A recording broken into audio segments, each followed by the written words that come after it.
आने में मदद करना चाहते हैं तो 9513113166 पर व्हाट्सएप कीजिए।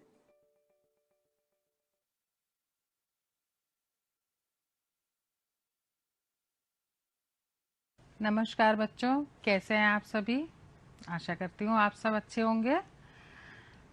आज मैं आपके लिए लेकर आई हूँ आपके कक्षा 7 की हिंदी की एक कहानी। मैं आपकी शिक्षिका मधु वाजपेयी, प्राथमिक विद्यालय परसादी खेड़ा से। बच्चों, आप सभी ने अपने भविष्य का कोई ना कोई लक्ष्य निर्धारित किया होगा। हर बच्चा कुछ ना कुछ बनना चाहता है। कोई डॉक्टर बनना चाहता है, कोई इंजीनियर बनना चाहता है, कोई प्रशासनिक सेवा में जाना चाहता है। आप लोग पढ़ाई करते हैं तो कोई ना कोई अपना लक्ष्य रखते हैं कि मुझे क्या बनना है। कोई पुलिस या सेना में जाना चाहता है। तो हम अपने भविष्य के लिए जो भी लक्ष्य बनाते हैं उसका कोई ना कोई कारण होता है। कोई अपने परिवार के किसी सदस्य से प्रेरित होकर लक्ष्य निर्धारित करता है, तो कोई अपनी रुचि के अनुरूप कार्य का चुनाव करता है, कोई अपने व्यवसाय में पैसे को अहमियत देता है, कोई पद की गरिमा से प्रभावित होता है कि इस पद पे बड़ा मान सम्मान मिलता है, बहुत सम्मान का पद है तो इस पद पे मैं जाना चाहूँगा। किसी को सेना में रोमांच दिखता है तो किसी को सेना में सम्मान दिखता है। कुछ लोग ऐसे भी होते हैं जो अपने आसपास घटित हुई किसी घटना या स्वयं अपनी किसी भूल के प्रायश्चित के लिए अपने व्यवसाय का चुनाव करते हैं। आज मैं आपको ऐसे ही एक डॉक्टर की कहानी सुनाऊंगी जिन्होंने अपने बचपन में हुई एक भूल का प्रायश्चित करने के लिए डॉक्टर बनने का निर्णय लिया। कहानी का शीर्षक है शाप मुक्ति और कहानी के लेखक हैं रमेश उपाध्याय जी। रमेश उपाध्याय जी का नाम आधुनिक हिंदी कहानीकारों में विशेष उल्लेखनीय है। इनका जन्म 1 मार्च 1942 को एटा जिले के बधारी गांव में हुआ था। इन्होंने पहले साप्ताहिक हिंदुस्तान और नवनीत पत्रिकाओं में उप संपादक का कार्य किया। इस समय ये व्यावसायिक अध्ययन महाविद्यालय दिल्ली विश्वविद्यालय में शिक्षण कार्य कर रहे हैं। इनकी प्रमुख रचनाएं हैं शेष इतिहास, नदी के साथ, बदलाव से पहले तथा पेपर वेट।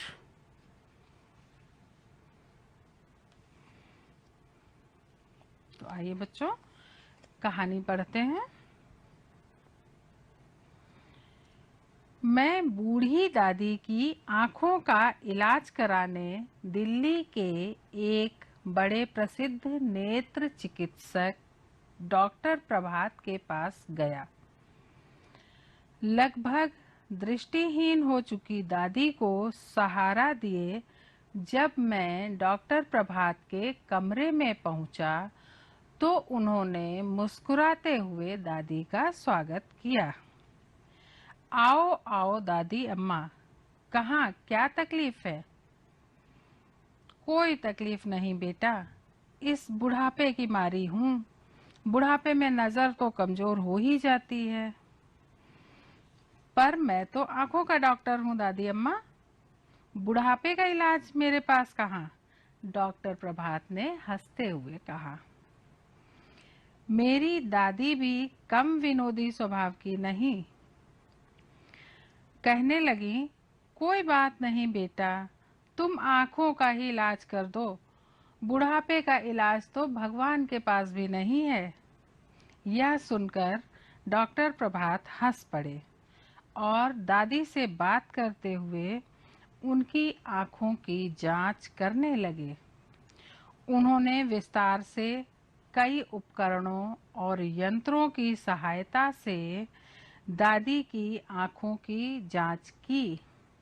बीच बीच में बातचीत और हंसी मजाक भी करते जाते थे। आइए देखते हैं इसमें किन किन कठिन शब्दों का हमें अर्थ जानना है। कुछ कठिन शब्द हैं इसके, जैसे नेत्र। नेत्र माने क्या होता है बच्चों? नेत्र माने आँख। ये जितना भी आपके सामने स्क्रीन पे दिख रहा है शब्दार्थ, ये आप अपनी अभ्यास पुस्तिका पे लिखेंगे। चिकित्सक माने होता है डॉक्टर। दृष्टिहीन जिसको दिखाई ना देता हो।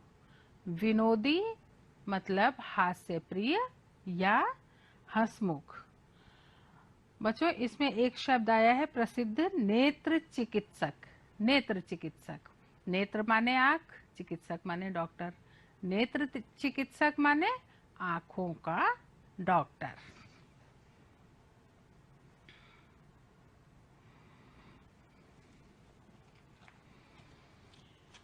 मैं चुपचाप बैठा डॉक्टर प्रभात की ओर देख रहा था। पहले तो मुझे उनकी हंसी ही कुछ जानी पहचानी लगी, फिर ध्यान से देखने पर उनका चेहरा भी कुछ परिचित सा मालूम हुआ, लेकिन याद नहीं आ रहा था कि मैंने इन्हें पहले कहाँ देखा है। आखिर जब उन्होंने दादी की आंखों की पूरी जांच कर ली तो मैंने पूछ ही लिया, आप कहाँ के रहने वाले हैं डॉक्टर साहब? इलाहाबाद, प्रयागराज का हूँ। क्यों? अरे हम भी इलाहाबाद प्रयागराज के ही हैं, दादी मुझसे पहले ही बोल उठी। अच्छा, बड़ी खुशी हुई। डॉक्टर प्रभात ने सचमुच खुश होकर पूछा, इलाहाबाद प्रयागराज में कहाँ रहते हैं आप लोग?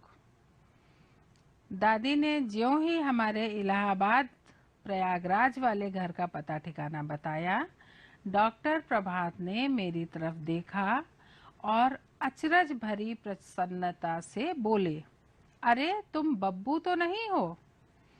और तुम मंटू? हाँ भाई, मैं मंटू ही हूँ। वाह यार, तुम खूब मिले। तुम तो शायद जब तुम्हारी दूसरी या तीसरी कक्षा में पढ़ते थे, तुम तो शायद जब दूसरी या तीसरी कक्षा में पढ़ते थे तभी अपने परिवार के साथ दिल्ली चले आए थे, है ना? वाह, मुझे तो स्वप्न में भी आशा नहीं थी कि जीवन में फिर कभी तुमसे भेंट होगी। सच बड़ी खुशी हुई तुमसे मिलकर। मुझे भी, मैंने अत्यंत प्रसन्न होकर कहा। तभी डॉक्टर प्रभात ने दादी का चेहरा ध्यान से देखा और अचानक उनकी मुस्कान लुप्त हो गई। चेहरा किसी दुखदाई स्मृति में काला सा हो आया। दादी की अत्यधिक कमजोर आंखों को डॉक्टर के चेहरे का यह भाव परिवर्तन नजर नहीं आया। वे प्रसन्न होकर पूछने लगीं, अच्छा तो तुम दोनों बचपन में साथ साथ खेले हो? यह तो बड़ा अच्छा संयोग रहा। तुम तो अपने ही हुए डॉक्टर बेटा। हाँ, तुमने अपना क्या नाम बताया? मंटू। इलाहाबाद प्रयागराज में हमारे पड़ोस में एक वकील रहते थे, उनके लड़के का नाम भी कुछ ऐसा ही था। बड़ा बदमाश लड़का था। आइए बच्चों देखते हैं अपने इस अनुच्छेद के कठिन शब्द। परिचित, परिचित माने जाना पहचाना। अचरज, अचरज माने आश्चर्य। भेंट होना, मिलना, भेंट होना मतलब मिलना। लुप्त मतलब गायब। दुखदाई, कष्ट देने वाली। स्मृति, याद। अत्यधिक, बहुत ज्यादा। परिवर्तन, बदलाव। देखते हैं बच्चों इस कहानी में इसके कुछ प्रश्न हम हल करते हैं। जब लेखक दादी के साथ डॉक्टर प्रभात के कमरे में पहुंचे तो डॉक्टर ने उनका स्वागत कैसे किया?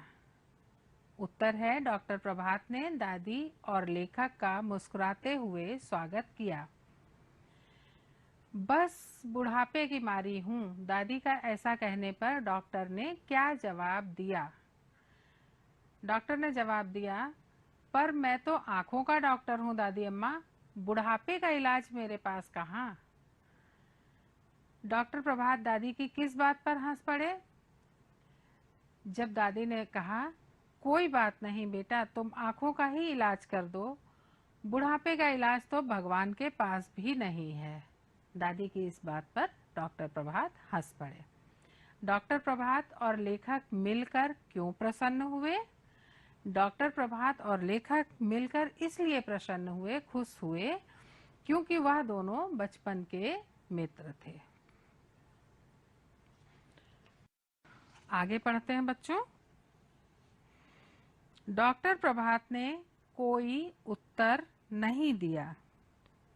वे सहसा बहुत गंभीर हो गए। दादी के लिए दवाई का पर्चा लिखते हुए उन्होंने कहा, ये बातें फिर कभी होंगी दादी अम्मा, बाहर और भी कई रोगी इंतजार कर रहे हैं।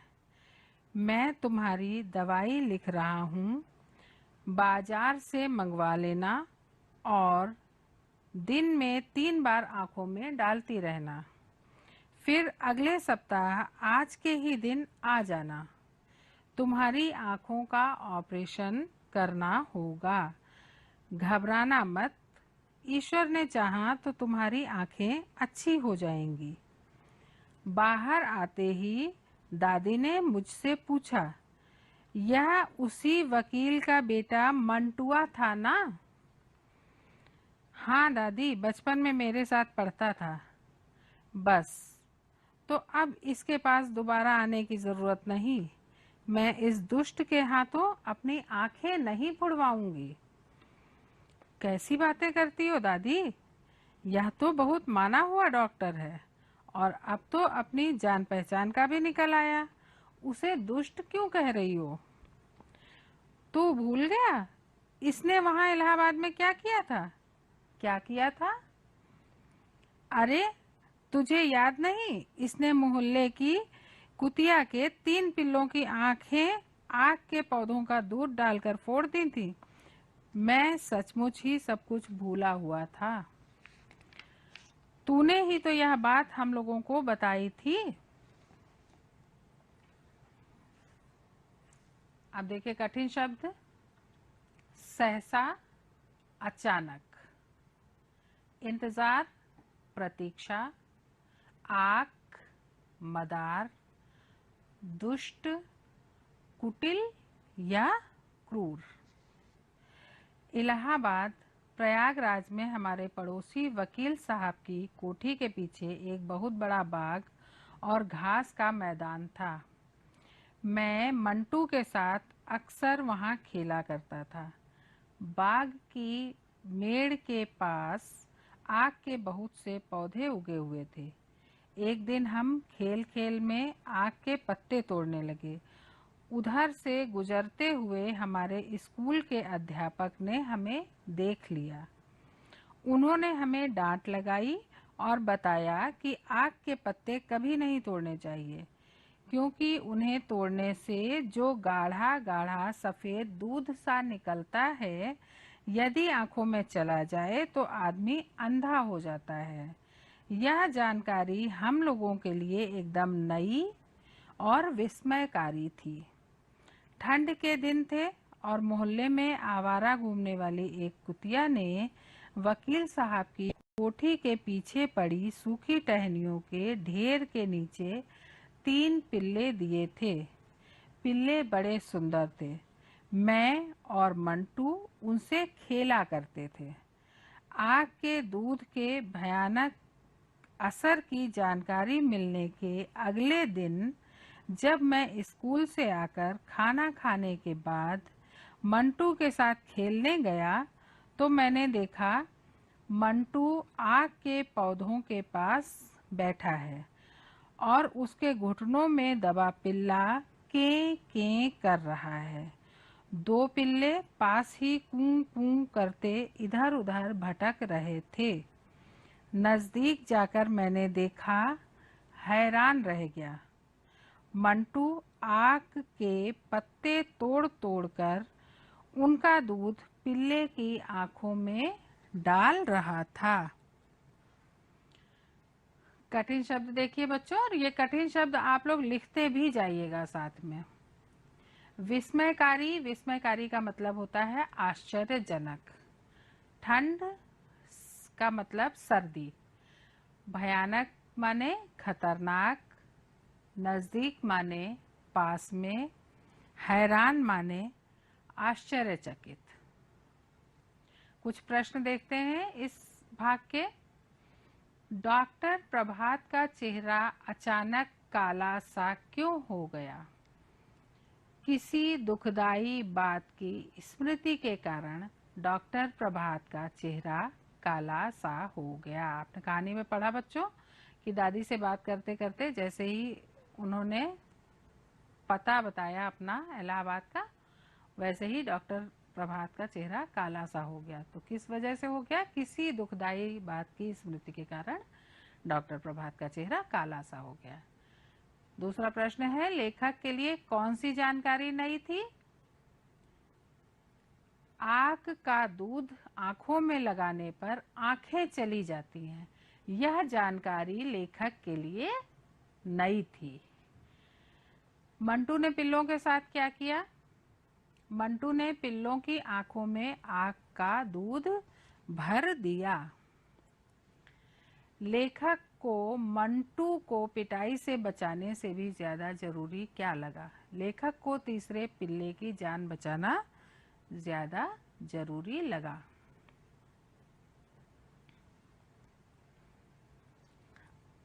प्रायः आपको किसी काम को करने से मना किया जाता होगा। याद करिए और लिखिए कि आपको किन किन कार्यों के लिए मना किया गया और क्यों। बच्चों, अक्सर आप लोगों को किसी काम के लिए मना किया जाता होगा। घर में बड़े हैं, मम्मी पापा, बड़े भाई बहन, या आपके शिक्षक या पड़ोसी आपको बहुत से कामों के लिए मना करते होंगे कि ये नहीं किया जाता है, वैसा नहीं किया जाता है। तो आप याद करिए कि आपको किन किन कामों के लिए मना किया गया और क्यों मना किया गया। दूसरा प्रश्न है जो आपको स्वयं ही अपनी अभ्यास पुस्तिका में करना है। सोचिए और लिखिए कि आंखों में आक का दूध पड़ने के बाद पिल्लों का क्या हुआ होगा। छोटे से पिल्ले जिनकी आंखों में मंटू ने आग का दूध डाल दिया, और आपको अभी कहानी में आप लोगों ने पढ़ा कि आग का दूध पड़ने से आंखों की रोशनी चली जाती है, अंधे हो जाते हैं। और जब छोटे पिल्लों की आंखों में मंटू ने आग का दूध डाला होगा तो उसके बाद उन पिल्लों का क्या हुआ होगा? आप लोग खुद ही विचार करिएगा, सोचिएगा कि उन पिल्लों के साथ ऐसा होने के बाद उनको कैसा लगा होगा, और लिखिएगा अपनी अभ्यास पुस्तिका में। अब कुछ भाषा की बात करते हैं बच्चों। हमने इस पाठ में भाषा से संबंधित कौन कौन सी चीजें सीखी, उनको करने की कोशिश करते हैं। निम्नलिखित शब्दों के विलोम लिखिए।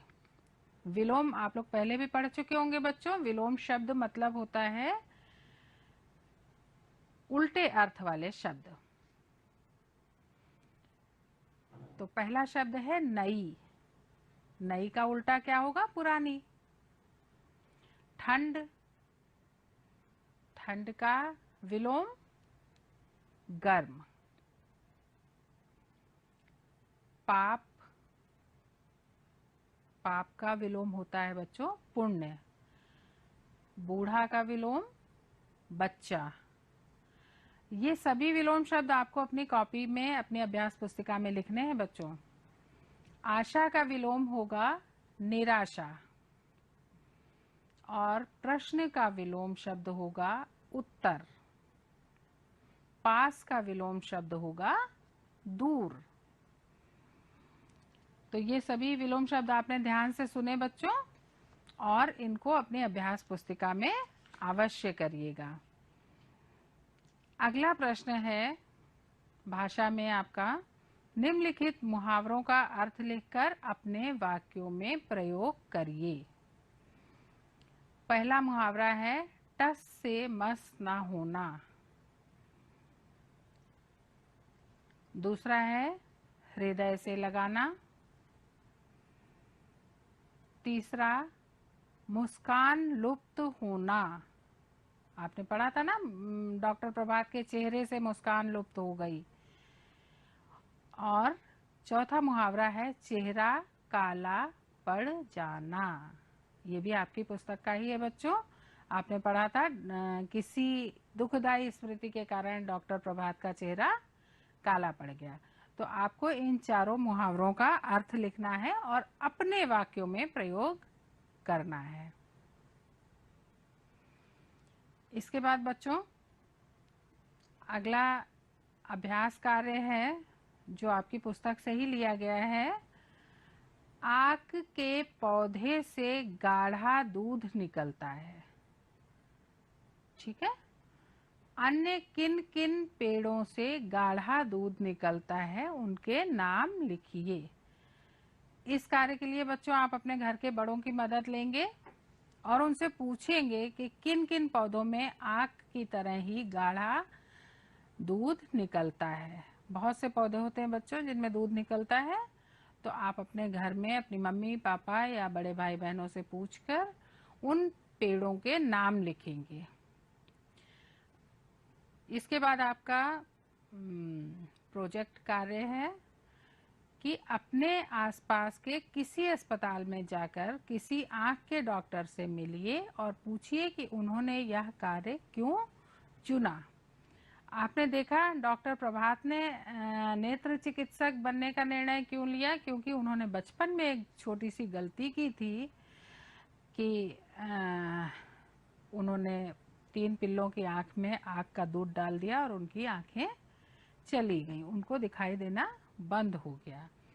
जब डॉक्टर को इस अपनी गलती का एहसास हुआ तो उन्होंने डॉक्टर बनने का, आंख के डॉक्टर बनने का निर्णय लिया। तो इसी तरह आप भी जाइए अस्पताल और पूछिए, डॉक्टर से मिलिए और उनसे पूछिए कि उन्होंने इस तरह का आंख का डॉक्टर बनने का कार्य क्यों चुना। बच्चों शुरू में ही मैंने बताया था कि हर कार्य का कोई ना कोई कारण होता है। जो भी अपना व्यवसाय, अपनी सर्विस चुनता है उसके पीछे कोई ना कोई वजह होती है। तो आप भी पता करिए किसी आंख के डॉक्टर से कि उन्होंने यह कार्य क्यों चुना और उस चीज को जो भी वो बताते हैं उसको अपनी अभ्यास पुस्तिका में लिखिए। बच्चों आज हमने इस पाठ में क्या क्या सीखा। सबसे पहले तो हमने किसी भी घटना का वर्णन करना सीखा, जैसे कि लेखक ने उस घटना का जिसमें डॉक्टर ने, या आप कह लीजिए कि मंटू ने कुतिया के 3 पिल्लों की आंख में आग का दूध डाला था, उस घटना का वर्णन किया। हम भी किसी भी घटना का इसी तरह वर्णन कर सकते हैं। बच्चों हमने सही गलत की पहचान करना भी सीखा। हमने ये सीखा कि हमें क्या काम करना चाहिए और क्या नहीं करना चाहिए, क्या करना सही होता है और क्या करना गलत होता है। और इस कहानी में विभिन्न प्रकार के विराम चिन्ह और योजक चिन्ह भी आए हैं जिनका प्रयोग करना हमने सीखा। अब बच्चों आपके लिए गृह कार्य है जिसको आप अपनी अभ्यास पुस्तिका में लिखेंगे, और यह भी आप अपने विचारों से ही अपने अनुसार और कहानी पढ़ने के बाद आपके मन में जो विचार आते हैं उनके अनुसार ही करेंगे। पहला प्रश्न है बच्चों, डॉक्टर प्रभात को जब अपनी भूल समझ में आई होगी तो उनको कैसा महसूस हुआ होगा। बच्चों बचपन में नादानी में उन्होंने एक गलती की कि 3 पिल्लों की आंख उनकी वजह से चली गई, लेकिन जब वो थोड़ा बड़े हुए होंगे और जब उनको अपनी भूल समझ में आई होगी तो उनको क्या महसूस हुआ होगा? अगर डॉक्टर प्रभात की जगह आप होते तो आपको कैसा महसूस होता, और आप क्या सोचते उस घटना से के विषय में, या अपनी गलती के विषय में आपका क्या विचार होता? अगला प्रश्न है, दादी डॉक्टर प्रभात से अपना इलाज क्यों नहीं करवाना चाहती थी? दादी को बचपन की गलती याद थी डॉक्टर प्रभात की, और दादी हमेशा उनको उस कार्य के लिए दोषी मानती रही। इसलिए वो आज भी जब इलाज करवाने गई और उन्हें पता चला कि डॉक्टर प्रभात ही बचपन के मंटू हैं जिन्होंने 3 पिल्लों की आंख फोड़ी थी, तो वो उस चीज को याद करके, उस घटना को याद करके और डॉक्टर प्रभात को उसका दोषी मानकर पुनः उनसे अपनी नाराजगी जाहिर कर रही थी और उनसे अपना इलाज नहीं करवाना चाह रही थी। तो इसको अपने शब्दों में लिखेंगे बच्चों अपनी अभ्यास पुस्तिका में कि दादी डॉक्टर प्रभात से अपना इलाज क्यों नहीं करवाना चाह रही थी। तो बच्चों आज के वादन में हम इतना ही देखेंगे। कहानी का अगला भाग हम अगले वादन में पढ़ेंगे और देखेंगे कि आखिरकार दादी ने डॉक्टर प्रभात की बताई हुई दवाइयाँ ली या नहीं ली, वो अपना इलाज करवाने के लिए तैयार हुई या नहीं तैयार हुई। ये सारी बातें हम अपनी अगली कक्षा या अगले वादन में पढ़ेंगे, कहानी के अगले भाग में, कि और अगर तैयार हुई तो किस तरह से तैयार हुई। तो तब तक के लिए हम अपने इस पाठ को दोहराएंगे और जो काम आपको दिया है वो आप करेंगे अपनी अभ्यास पुस्तिका में, और अगले वादन में हम पुनः इस कहानी को पढ़ेंगे, इसका अगला भाग पढ़ेंगे कि दादी डॉक्टर प्रभात से अपना इलाज करवाने के लिए तैयार हुई या नहीं हुई, और अगर हुई तो किस तरह वो डॉक्टर प्रभात से अपना इलाज करवाने के लिए तैयार हुई। तब तक के लिए नमस्कार बच्चों। आज मैं आपको एक कहानी सुनाने वाला हूँ। ये कहानी है मेरे बचपन की, मेरे माता पिता की और क्रिकेट की। मेरे माता पिता का हमेशा से ही ये मानना रहा है कि कोई भी क्षेत्र में सर्वश्रेष्ठ बनने के लिए शुरुआत हमेशा जल्दी करनी पड़ती है।